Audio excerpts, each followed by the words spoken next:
Disney wanted to get rid of the original EU because it was a mess. Ironic.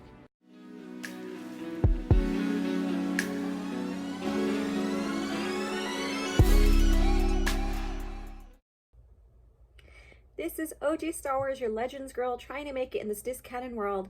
And today we are going to discuss basic continuity and why Disney did not want to keep the original lore as their overall continuity, overall lore, source materials, whatever you want to call that. And I am sitting here looking at an article Itchybacca did on his blog site here. Star Wars is dumb, or Disney Star Wars is dumb, excuse me, not just Star Wars, Disney Star Wars. And looking back at the overall continuity and lore that we see that George Lucas era created, his franchise, his employees, it's seemingly fantastic. Everything, as you read through the books and as you explore through the books, and if you are like me, you like to cross-reference and you like to keep track of that continuity. And I do write in my books. I annotate them when I talk about the books, when I talk about the lore. I also cross-reference where they may tie in with the movies, where they may tie in with other books. And it's brilliant how well they kept the continuity within the original EU. And one of the biggest reasons why Disney Lucasfilm, Disney basically, and this was also quoted by Bob Iger, that they have the choice to decide which path they want to go with Star Wars. And because of that, they chose to get rid of the original EU for creative freedom.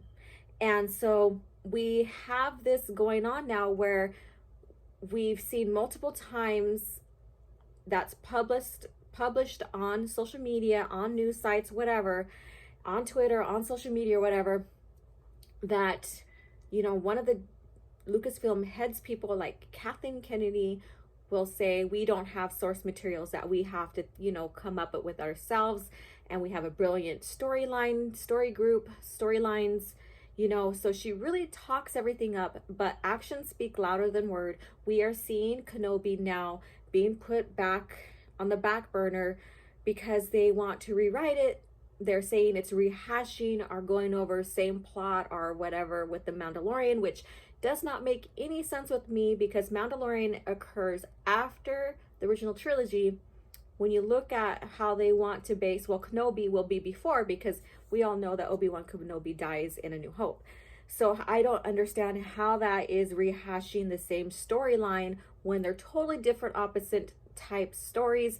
Obi-Wan is not a Mandalorian. Yes, he now is out in the Outer Rim. He is in exile, protecting Luke and also training and keeping true to the Jedi Code, as if you were going to refer back to, again, a Legends novel, which is Kenobi.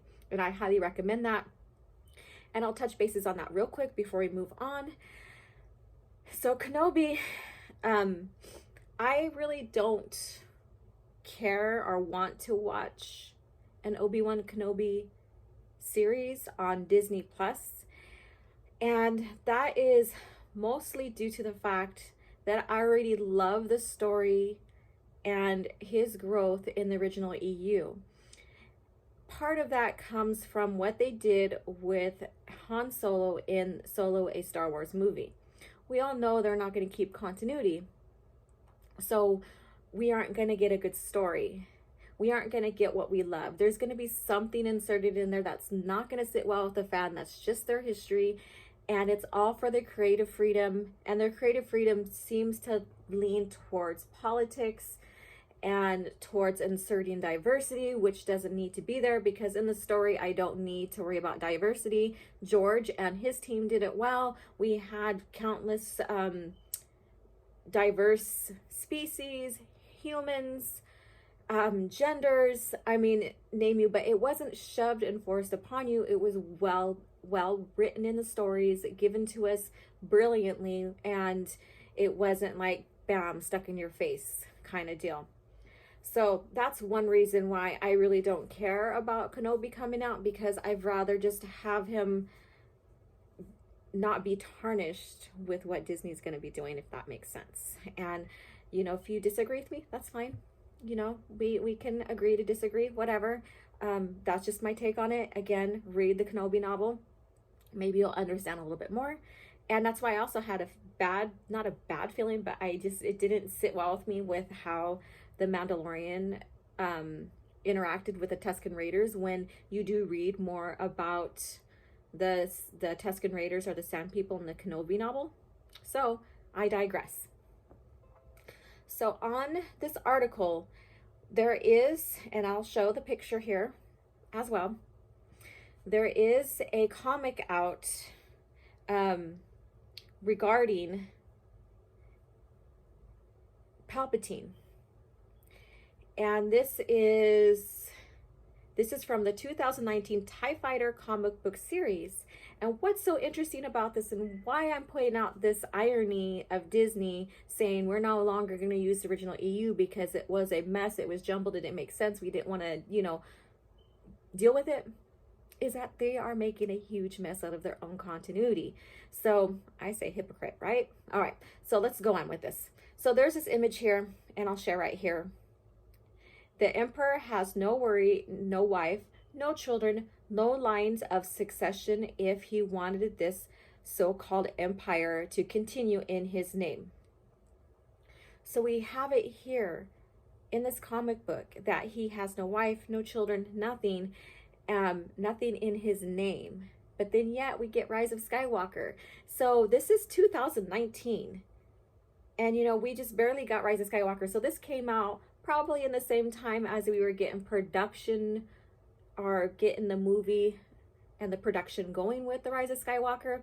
So where is the story group in this? Where is keeping track of continuity and storytelling to make everything coherent, to make everything have sense and expand on the stories, not contradict?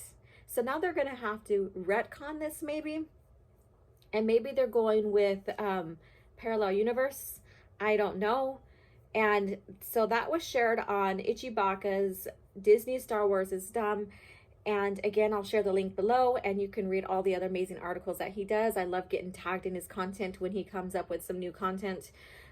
He really has a good analytical insight on all of this, and I enjoy reading everything he blogs. So on top of that, we also have, you know, the Emperor surviving this Death Star, which, you know, many people covered, and I have spoken about this probably on live coffee chat.